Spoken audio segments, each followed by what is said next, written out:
সংসারের কোলাহল, স্ত্রী সন্তানের মায়া আর দৈনন্দিন জীবনের যাবতীয় বন্ধন পেছনে ফেলে তিনি বেছে নিয়েছেন অন্ধকার গুহার নিঃসঙ্গ এক জীবন। 4 বছর ধরে মাটির নিচের গুহায় কাটানো এই মানুষটির লক্ষ্য টানা 12 বছর নীরব থেকে সাধনায় ডুবে থাকা। কেউ তাকে সাধক বলেন, কেউ বলেন রহস্যে ঘেরা মানুষ। সংসার ছেড়ে বছরের পর বছর গুহার অন্ধকারে কাটানোর এই ব্যতিক্রমী সিদ্ধান্ত স্থানীয়দের মধ্যে ব্যাপক কৌতূহল ও বিস্ময়ের জন্ম দিয়েছে। 4 বছর থেকে নদীর পাড়ত আছে।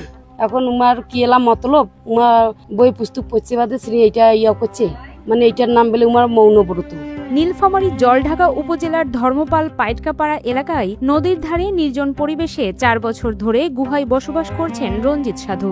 4 বছর থেকে এখন আগত রুটি খাইছে, পরে সুজি খেয়ে এখন আর কিছু খান, এখন খালি সবজি খায়। প্রথম দিকে শ্মশানঘাটের সন্তানদের তৈরি একটি ঘরে অবস্থান করলেও সেখানে মন টেকেনি তার। নির্জন সাধনার উদ্দেশ্যে পরে প্রায় 10 ফুট গভীর একটি গর্ত খুঁড়ে নিজের জন্য গুহা সদৃশ আশ্রয় তৈরি করেন। সময়ের সঙ্গে পরিবারের সদস্যরা সেটি ইট সিমেন্ট দিয়ে সংস্কার ও মজবুত করে দিলে সেখানেই শুরু হয় তার বর্তমান বসবাস। উনি এখানে আসার পরে একটা আমরা ছোট্ট ঘর করে দিলাম।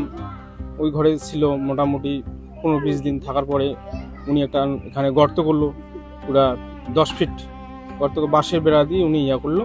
তবে 1 বছর কেটে নিয়ে বেড়াটা ওটা ভাঙি গেছে। তারপর আমরা কি করলাম, বাড়ি থেকে কিছু টাকা করে আমি ওটা সুন্দর করে পাকা করে দিলাম আর কি। নিজের বক্তব্য খাতায় লিখে তিনি জানিয়ে দিয়েছেন আত্মশুদ্ধির লক্ষ্যে তিনি সেই জীবন থেকে সরে এসেছেন।